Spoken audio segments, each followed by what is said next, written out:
Hi, I'm Jaclyn St James, and welcome back to a new season. Well, as most of you know, I've recently went through a devastating blow in my personal home life, finding out that I'm no longer a we and now a me. And on today's episode, I'm going to be talking to you about how to change your place from we to me again on the next episode of Elegance and Sophistication. Oh, baby, there's something that I gotta talk to you about. You see,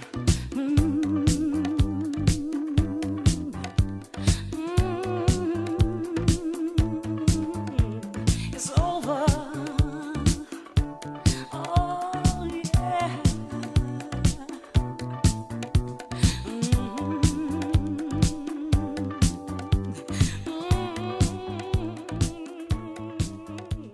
It's over. Welcome back. Well, it was a dreamlike experience. Upon returning home from a weekend away, the bedroom closets were empty. My partner, now my ex, had moved out. He took the fabulous living room furniture that we had purchased not that long ago. My world was changing.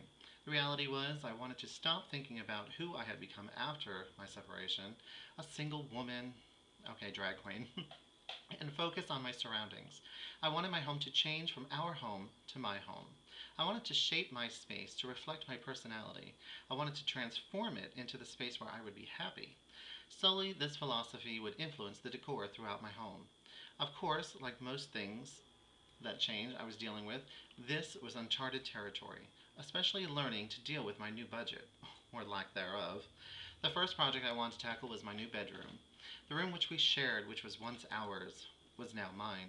As I gloriously celebrated more closet space, I needed to create a room that would provide me with new memories for the next chapter of my life. I fantasized about my new seductive boudoir strewn with rose petals and candlelight everywhere. But the truth was, that wasn't me. Reality set in, and I did what I could, cost effectively, of course, changing only my sheets, drapery, and mattress. It was a fresh start. I also need to keep in mind that my dog Emmett needed to feel like he was still at home as well. Even if I could afford it, which I couldn't, I wasn't going to change everything. After all, what message would that send to my pets?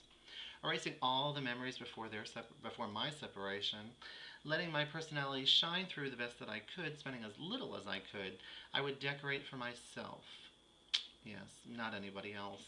I bought some new artwork and some throw pillows for the living room sofa and a few knickknacks here and there. I suggest that when you experience a crisis, it's essential to take time to heal before you embark on new projects. I've met some new clients who immediately wanted to redesign the whole house. It may feel good to erase all the memories of him and but you want to make sure that you are in a sane and peaceful frame of mind before you start renovating the whole entire house. You don't want to make every decision with him in mind, of course. For example, he hated leather, so you're going to show him, right? And put leather everywhere. they may not what they may not be what you really want, unless you're one of those hot daddy types hanging out in one of our local leather bars. But seriously, once you're emotionally ready to heal and move on, the decorating can be an empowering process, reclaiming your own space to make it look like your own. Here are some helpful tips to lessen the decorator letdown and create a space that will become more your retreat and an oasis or a sanctuary away from your hectic life. After all, life post divorce sometimes means it's a huge balancing act, teetering on the brink between stress and sanity. First thing you want to do is you want to identify your priorities. You're going to tackle one small important space at a time. For instance, if you're going to spend 50% of your time in the kitchen, then make sure you focus on the kitchen. Put your time and money there. Don't bother with the living room initially if you don't think you're going to use it that much. And remember, be yourself. Yes? Make sure that you are choosing what is authentic for you, not just what he would have hated. You're going to be moving into new territory, a whole new life. You'll want the new space to reflect the beginning of a new life, not the end of an old one. And please, put the war to rest and be realistic. Put together a floor plan before you hire the movers. It is too easily during a divorce or separation to fight over pieces of furniture that are really obsolete once you move. Make sure you want or need the items in question before you pay the movers to take them to your new home, and then they just don't work. If the old pieces of furniture don't fit and aren't right, they're just going to be one more thing that you hate about the separation.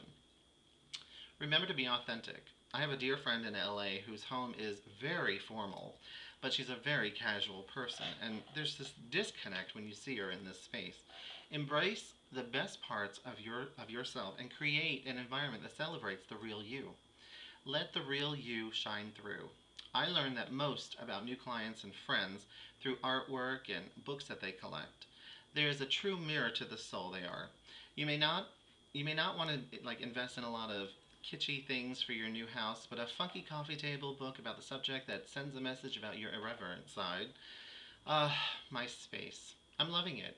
Relaxing in the surroundings that I call home. I'm doing it in my style and in my way, and it's certainly far from perfect. That isn't to say I can't change my space from me to we again, but for now, this is what makes me happy. So, if you're out there and you're experiencing what I just recently went through, remember to have fun with it and to do what you want. If it's antiques, then go for it. Taking a walk through Africa, even if it's in your own living room, take a walk. Just don't forget the mosquito netting. So, whatever your style is, go along and have some fun with it in your new life and think back when you were just starting out for the first time. I mean, who says you can't go back in time and do it again? For Elegance and Sophistication, I'm Jaclyn St James, and I will see you in the next episode. And remember, happy decorating. I know I